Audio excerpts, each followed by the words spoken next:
gurús. Hoy vamos a hablar de Kiyosaki y de los hermanos Winklevoss. Hola a todos y bienvenidos a Educación Financiera y Criptomonedas. Bueno, tenemos aquí las declaraciones recientes de Robert Kiyosaki, que dice que el Bitcoin valdrá $75.000 en los próximos 3 años. ¿Vale? Nos habla de una predicción del 2020 a 2023. Y también tenemos un exdirectivo de Goldman Sachs, ¿vale? Un ex ejecutivo de Goldman Sachs que nos habla incluso de $500.000 a medida que se fortalezca el sistema cripto, el ecosistema cripto, y que evidentemente el ecosistema fiat se vaya debilitando en la medida que vaya aumentando el dinero que hay en él mismo. El señor Robert Kiyosaki pues nos habla de $75.000 en los próximos 3 años. ¿Vale? Y tenemos Raúl Paul, que es un antiguo jefe de ventas de hedge funds en Goldman Sachs Europa, habla de $500.000. El señor Robert Kiyosaki pues nos da un comentario muy optimista respecto al Bitcoin. Bueno, tampoco tan optimista, porque al final lo está justificando. Dice, el activo digital registrará una importante subida en los próximos años en un contexto de políticas de impresión de la Reserva Federal muy amplia. Dice, oye, la Reserva Federal está imprimiendo dinero a mansalva. ¿Por qué es importante? Porque tiene 1,3 millones de usuarios que le siguen en Twitter.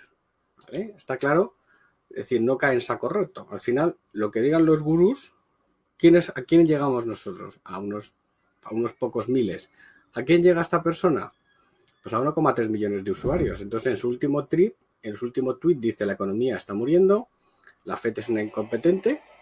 Totalmente de acuerdo. El siguiente rescate será de trillones de dólares a las pensiones. Totalmente de acuerdo. Va rescatando a todos aquellos que deben mucho dinero. Pensiones, los préstamos para estudios. Hace poco en la anterior crisis fueron los préstamos hipotecarios. Es decir, hay un montón de préstamos que rescatar porque la gente no los puede pagar. Entonces, se desvanece la esperanza. Compre más oro, plata y Bitcoin, ¿vale? Nos habla de los $3.000 en un año en el oro.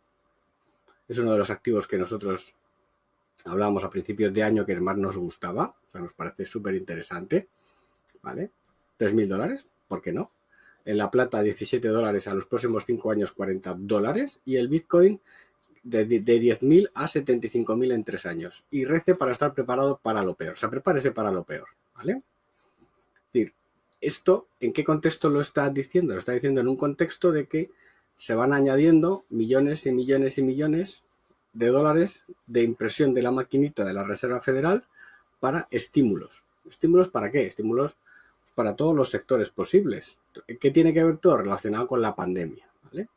Entonces, Kiyosaki, ¿en qué contexto lo marcamos? Pues en un gurú de las finanzas. Puede que se haya inventado muchas cosas, puede que no, pero lo importante es que le sigue gente que tiene mucho dinero y que sabe hacia dónde se va moviendo el dinero, ¿vale? Entonces, en esta línea, por ejemplo, el ex CEO Raúl Paul, el ejecutivo de Goldman Sachs en Europa, en su entrevista con Max Kaiser en Kaiser Report, pues también nos hace algo, nos dice lo mismo, ¿vale? Nos dice exactamente lo mismo.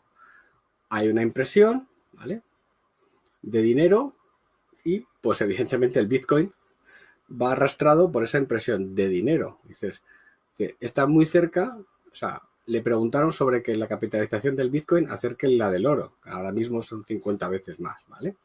Y él dice que sí, dice que claro que sí que puede añadir, que puede lograr esa hazaña, ¿vale? Claro que puede lograr esa hazaña. La capitalización del oro estaríamos hablando de unos 10 billones de dólares. Bueno, sí, puede ser, efectivamente. ¿Por qué no? ¿Vale?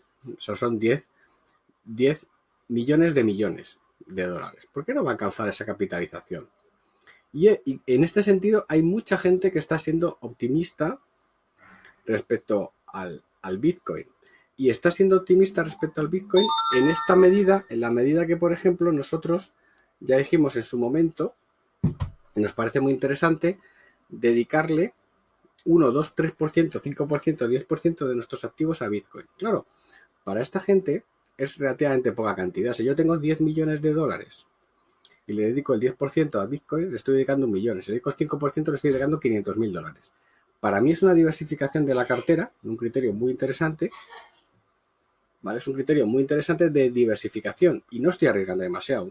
Entre un 1 y un 10% puedo dedicarlo, entre comillas, a cosas estrafalarias que luego me pueden dar un rendimiento ínfimo o un rendimiento espectacular. Y eso es lo que hace mucha gente. Claro, si tú tienes $1000 y le dedicas 10, 100 al Bitcoin y los pierdes, a lo mejor te da un patatús, ¿vale? Pero esta gente no. Esta gente al final es hacer esas apuestas con ese porcentaje pequeño del capital. Entonces, Kiyosaki nos habla de 75.000 a 3 años. El señor Paul Craig nos habla de 500.000 en un plazo mucho más largo de tiempo, pero también en esa línea. Y luego tenemos a los hermanos Winklevoss. Los hermanos Winklevoss que han vivido a la sombra de Facebook y a la sombra de nuestro querido dueño de Mark Zuckerberg, ¿vale? Además de comprar Bitcoin, no hablan de Bitcoin, hablan claramente de Ethereum, ¿vale? Y nosotros también estamos de acuerdo. Nosotros estamos viendo una fortaleza reciente más interesante en Ethereum que en Bitcoin. Pero también está en nuestra cartera, tanto el oro como Bitcoin y Ethereum está en nuestra cartera. Kiyosaki es muy, muy, muy entusiasta del Bitcoin, porque además está en esa línea de oro, plata, inmuebles, Bitcoin, son ese tipo de activos duros, ¿vale? Activos duros. Pues los hermanos Winklevoss están en ese estilo, pero un activo más tipo Facebook, ¿vale? Más Ethereum le pega más. Ethereum no, Bitcoin pega a la gente ya de los 50, 60, 70, ¿vale? Activos duros, sin mucho pensar, oro, plata, inmuebles, Bitcoin, en ese estilo. Ethereum es algo un poquito más flexible, muchísimo más flexible, que va a construir toda una economía encima de él y nos pega o pega más a la gente más joven, ¿vale? Más que esté en línea con Facebook. Entonces, seguimos añadiendo tweets de Robert Kiyosaki. Por ejemplo, tenemos Mall of America, Minnesota, anunció que no era el segundo pago de su hipoteca de 1.400 millones de dólares. Fijaos, ¿vale? Así que la gente no puede pagar sus deudas, lógicamente. La economía antigua ya no puede pagar sus deudas.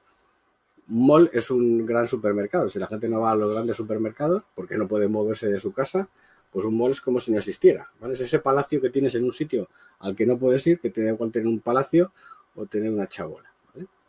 Nos habla también de que el FMI dice que la deuda aumentará de 6 trillones a 66 trillones al final de 2020 y reitera su compra de oro, plata, Bitcoin, ¿vale? Reitera, por ejemplo, en el artículo nos reiteran cómo los que tienen los millonarios están incluyendo una partida a Bitcoin, ¿vale? Porque es parte de la diversificación y aquí es donde nos parece interesante. Los hermanos Winklevoss que dicen, revelaron que además de Bitcoin guardan grandes cantidades de Ethereum. Estos son los que tienen el exchange de Gemini, que recientemente ha llegado a un acuerdo con JP Morgan, que tienen una fortuna de unos 1.000 millones y empezaron a comprar, ¿vale? Empezaron a comprar Bitcoin, lógicamente, que tienen, como dicen ellos, el 0.7% del suministro total de Bitcoin, pues es fantástico, que empezaron a comprar en 2013, fantástico, y ahora mismo añaden o nos dicen que son importantes ballenas de Ethereum, ¿vale? No han dicho la cantidad de Ethers que tienen, pero que han estado en los 2 últimos años comprando Ethereum bastante. Perfecto, está dentro de esa línea, ¿vale? Está dentro de esa línea. Lo meten en la misma galaxia que Bitcoin. O sea, estos tíos también nos gustan, porque salieron de Facebook rescaldados, cogieron un dinero y con ese dinero han sido, en lugar de dedicarse a vivir a la playa, comprarse un Lamborghini o un Ferrari y a vivir, pues se han dedicado a hacer cosas, ¿vale? Entonces, nos gusta ese planteamiento, ¿vale?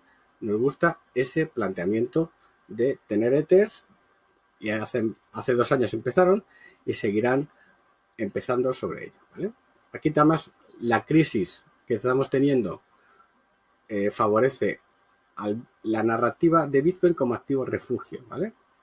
Es decir, al final todas estas crisis, ¿qué hacen? Pues quitan a los mercados como de alguna forma como activos en cierto modo lo diré, en cierto modo ya decadentes de alguna forma los mercados tradicionales, ¿vale? Y ponen a las criptomonedas un poco como contraposición a la pandemia actual, ¿vale? y en contraposición a la política de la Fed de impresión de dinero a mansalva, ¿vale? La historia de Bitcoin en torno a la reserva de oro digital, en torno a una reserva de oro digital de valor, refugio seguro y básicamente de protección contra lo que mucha gente piensa que será la inflación de la impresión de dinero, está generando mucho interés, ¿vale? Es decir, tengo una impresión salvaje de la Reserva Federal, que eso va a generar inflación. ¿Cómo me protejo? Con Bitcoin, como el oro digital, valor refugio, historia de protección, ¿vale? Entonces, esta vez es más que una conversación centrada en Bitcoin y la gente realmente comprando la idea de Bitcoin es oro, o mejor que la historia del oro, y tratando de encontrar una cobertura a toda la potencial hiperinflación que va a venir en los regímenes fiat. Así como el oro fue una buena cobertura a la inflación de los 70, pues el Bitcoin puede ser una buena cobertura a la inflación que va a venir en esta década. Muy, muy buen razonamiento. O sea, esta narrativa puede que nos estén engañando, pero el razonamiento es bastante interesante. Años 70, cobertura respecto a la inflación que hubo, evidentemente cuando ya lo vimos en algún vídeo hablando de Bretton Woods y quitar el patrón de conversión oro, pues ahora me dicen, en esa misma narrativa es aplicable al Bitcoin actualmente. Ojo, sigue manteniéndose esa narrativa aplicable al oro, ¿vale? El oro va a subir de los 1.700 a los 3.000. ¿Por qué no? Cuando supere el 2.000 se pegará una subida espectacular, ¿vale? Entonces, ¿qué más tenemos de esta gente? Pues los hermanos Winklevoss nos hablan del ecosistema DeFi, de las finanzas descentralizadas, del sector de finanzas descentralizadas, que será el impulso más importante para el sistema criptográfico, ¿vale? Creo que DeFi es una nueva visión, un nuevo tipo de sistema para el que Bitcoin allanó el camino, ¿vale? Primero Bitcoin fase 1, Ethereum, finanzas descentralizadas, contratos inteligentes, las DAO, sector 2, ¿vale? Sector que va por encima. Puedes tomar algo centralizado y hacerlo descentralizado. Bitcoin fue el punto de partida, ¿vale? Bueno, pues aquí están Kiyosaki, los hermanos Winklevoss, ¿vale? Que nos dan un punto. Nos parece súper interesante su approach, su aportación. Así que Bitcoin, Ethereum, oro, plata. Si los ricos se mueven si los ricos importantes del sector y aquellos que tienen una visión de largo plazo se mueven hacia esos sectores, ¿por qué nosotros no? Un abrazo y hasta siempre.